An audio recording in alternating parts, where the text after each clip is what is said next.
Hey guys, I'm Chef D-Max. Welcome back to the kitchen. I'm here with my buddy Doug, and we're gonna make some more Italian food for you. So we're gonna do a simple lasagna today.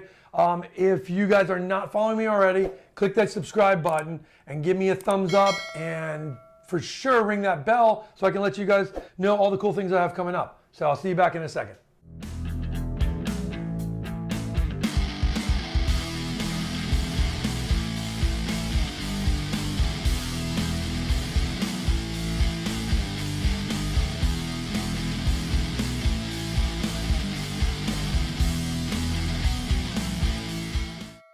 Okay, guys, I'm back with Doug.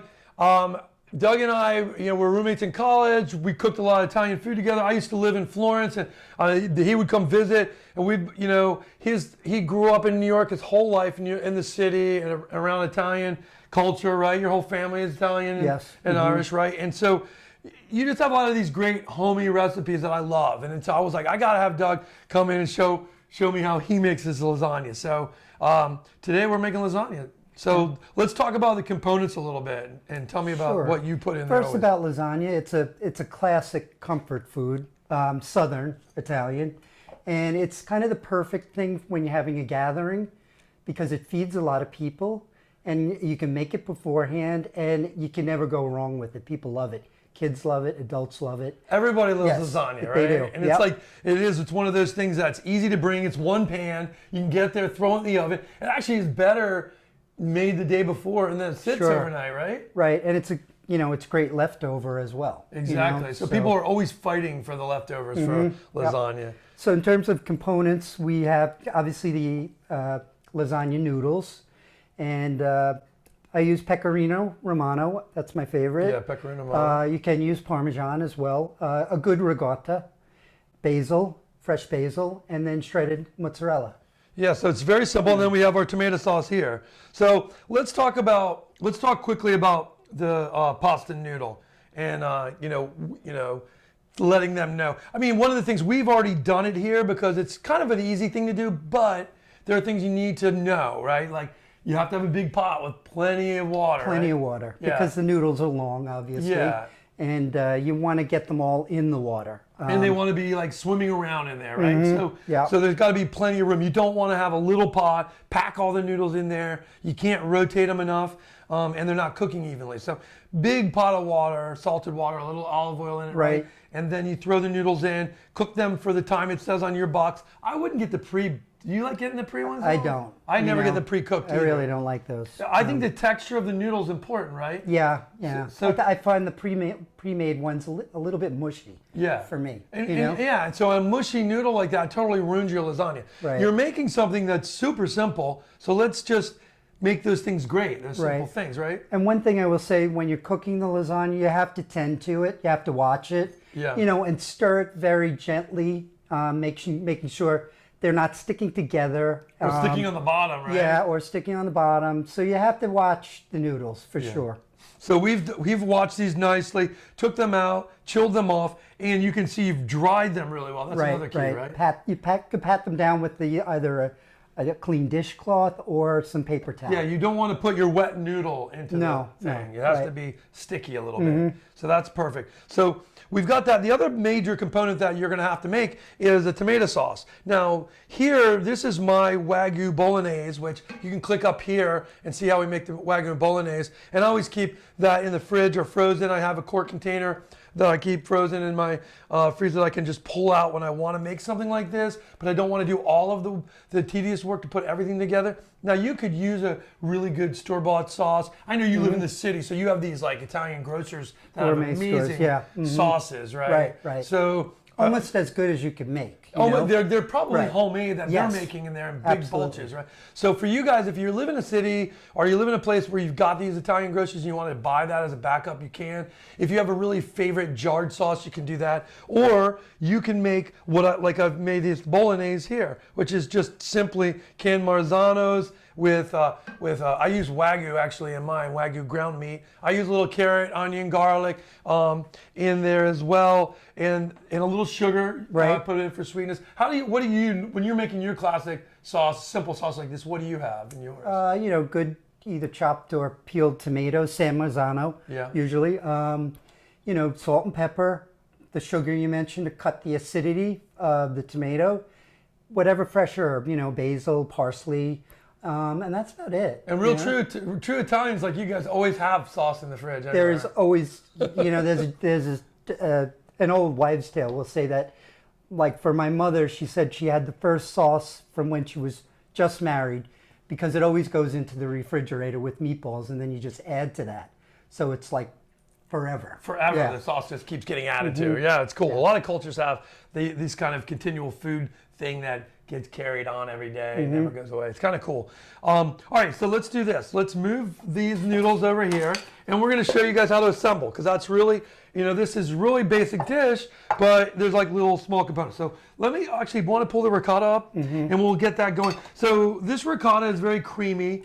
So both Doug and I, we both add egg in our ricotta. So a lot of times people put herbs. If you guys want to make a house-made ricotta, click up here to the left, and this is my herbed ricotta that I make from boiling milk, lemon, and adding parsley to it, and that would be amazing in this lasagna. Obviously, if you're not going to do that, just go out and buy like a regular whole milk ricotta, right?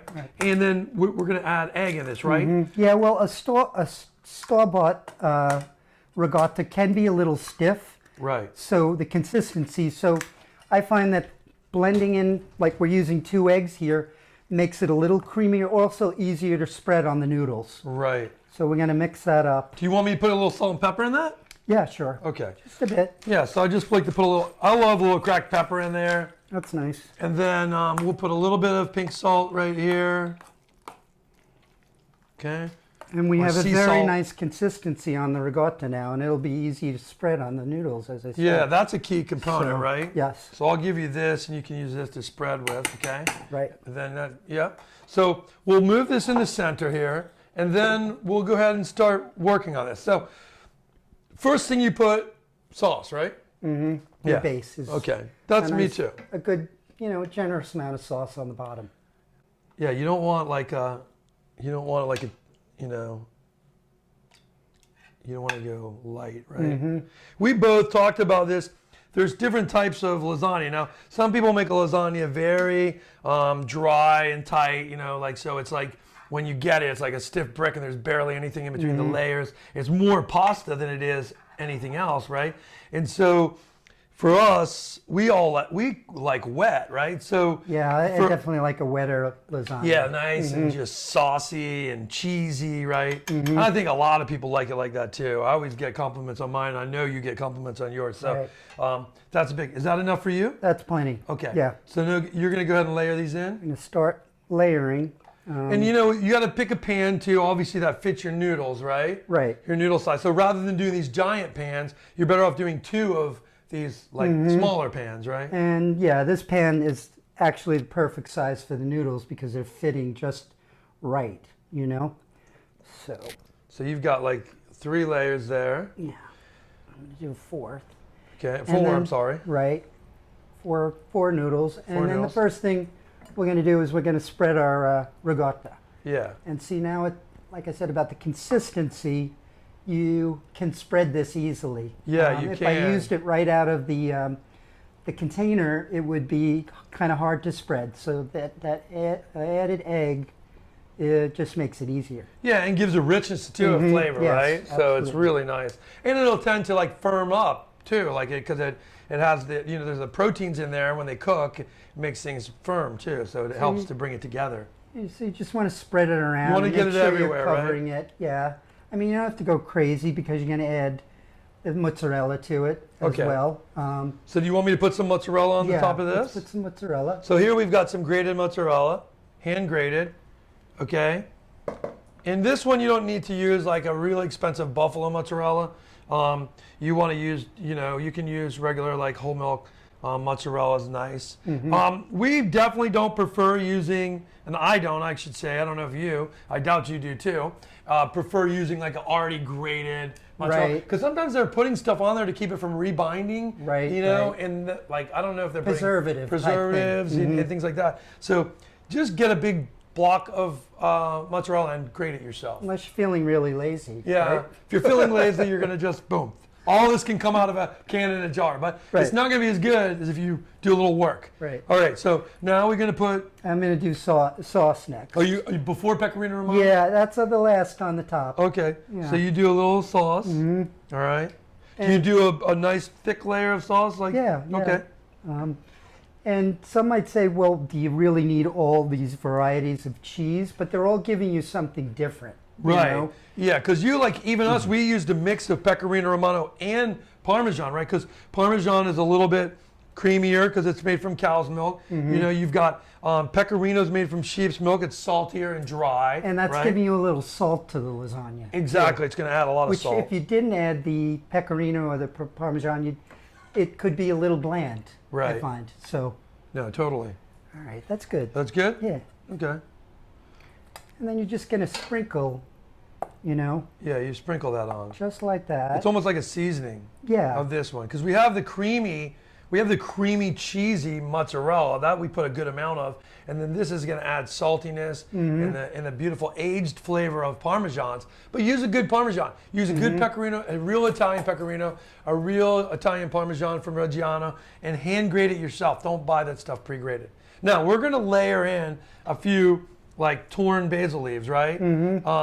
Just for basil flavor, obviously that helps. You could chop these up small. I think it's just having the torn basil like this does impart like that nice basil flavor throughout, even though you're not maybe biting into the leaf. It's going to perfume this as it cooks, right? Yeah, definitely. So, and then it's just about, you know, layering after that. So you're going to do another layer like this. Exactly. And so you have any good lasagna stories for me? Not really? well, growing up, you know, it was very competitive which family and which, you know, part of your extended family made the best lasagna. And I won't mention her name, but one aunt was known for her kind of cheap lasagna. And you don't want to be cheap with the lasagna. You got to use good amount of cheese, good amount of, you know, ricotta. You can't skimp. You can't skimp on it, right? So yeah, no, that's so funny because it's true, right? It's like you get like this little. Some people make like a little thin lasagna, not a lot of cheese in there because cheese is expensive, man. So ricotta, I mean, ricotta, like good ricotta. Like if you make my recipe for ricotta, you'll see like a gallon of milk. You only get you get a quart of the ricotta left. So it's like it takes a lot. But that's pretty funny. So what we're going to do is we're going to layer this again. He's going to put ricotta on there. We're going to follow up with mozzarella, pecorino, and some basil leaves, and then we're going to repeat. And we're going to finish this up, and we're going to show you how to finish it at the end. So we'll see you back in a second. Okay, guys, we're back, and we're at the last layer, right? So you can see we've put our ricotta, we've got our cheeses, tomato sauce, and mozzarella, and basil. And now you're going to put the last one on, right, Doug? So you layer the last one, and then we press it a little bit, right? Like when we put this last layer on top.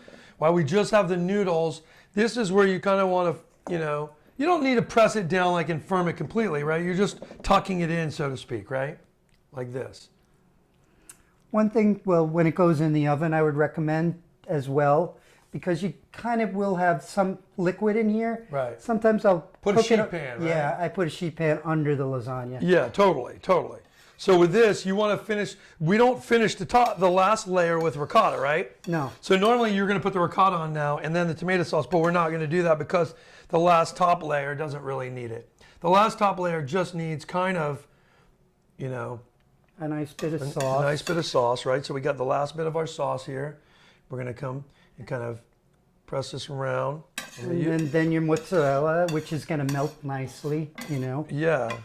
And some grated cheese. And then the grated cheese. Mm-hmm. And then how long do you say this is going to take to cook in the oven? Well, 350, probably like 30, 40 minutes, right? Yeah, 30 minutes. To come together. Mm-hmm. Yeah. Because, you know, obviously the noodles are already cooked. So and really just bringing it together. It's allowing the cheese to really melt and blend everything together. And sometimes, like everybody knows, you guys, a lot of people have had lasagna so many times in their life. I mean, just some of you have never made it. So that's what this is for. This is for those of you who've never made this. Get out there and try it, and you're gonna love this dish, right? Mm-hmm. So with this, I'll finish this. You want to add up a little bit more of that on there, and then I'll put the mozzarella. So we don't want to, I'm not going to save any of this cheese. So I'm Use putting it all all, of this, but right. that one we don't need it all, right? We just need a couple spoonfuls. And we grated one package, it was a pound package of mozzarella for right? this. 1 pound, right? Right. And this is going to feed about, I would say, it looks like it's going to be 8 very big slices, right? So if you're just having the lasagna as a dinner, 8 people for this size. But Depending it could be on the 12. eaters you have, Yeah, too. depending on the eaters. Yeah. If it's my brother, maybe it's only 3 portions. But it's but it could be for 12 as well if you're having you're having antipasta, you're having a salad, all that kind of stuff. It could be 12. So as just a general rule of thumb, 8 people, and you're going to have leftovers. You're safe. Yeah, Yes. you're totally safe. And it is always better to make more. So I would do is if there's for every 8 people, I would make something this size. And then if they didn't eat it all, like I said, everybody's fighting for your lasagna to take home. So it's a great dish. From here, we're just going to throw this in the oven, like you said, on an underlined sheet pan so it doesn't drip down into your stove. Sure. Right? And you don't cover it at all, right? I don't, no. I don't either. Well, because you want the mozzarella to kind of get a little, not crispy, but a little, A little golden. yeah, a little golden. Yeah. And if you cover it, you're not going to get that. So. Exactly. So we're going to pop this in the oven. We're going to show you what it looks like when it comes out. So we'll see you back in a little while. All right, you guys, we're back with our lasagna. You can see, look how beautiful this looks. I've put a little bit of fresh basil leaves on the top, just when it goes up to your buffet there.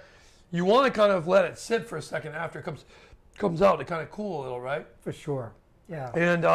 And now we're just going to take this, and I'm just going to cut us a little sliver of this puppy off, and we'll try it out. So, well, I got to cut it better than that, but It's important to let it sit for a while so that it can kind of settle right as well. It needs to settle, right? And what's beautiful is that it should be a little wet too, right? That's what we love about it. So you can see this is a nice wet one. I'll put some over here for you to try. That's great. Give you a little basil leaf there for a little love, and then we'll try this out because we got to taste and see how it is, right?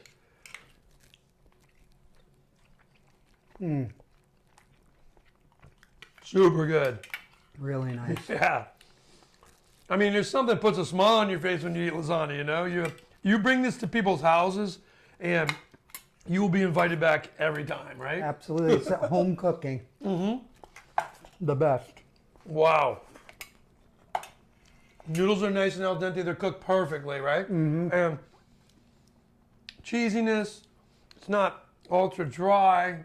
I hate that, a really dry one. Some nice, meat flavor in there The too. meat flavor is really good. And the Wagyu in that, so if you do the Wagyu bolognese, you use that, you're going to get some seriously rich meat flavor. So great, another great dish. Thanks for coming out. Cheers. All right. We'll have to see him back in the kitchen, right, with some more Italian stuff in the future. But I hope you guys enjoy this. Try it out. Give me some comments below if there's anything you want to learn, okay? And I'll see you back in my kitchen soon. I'm Chef D Max.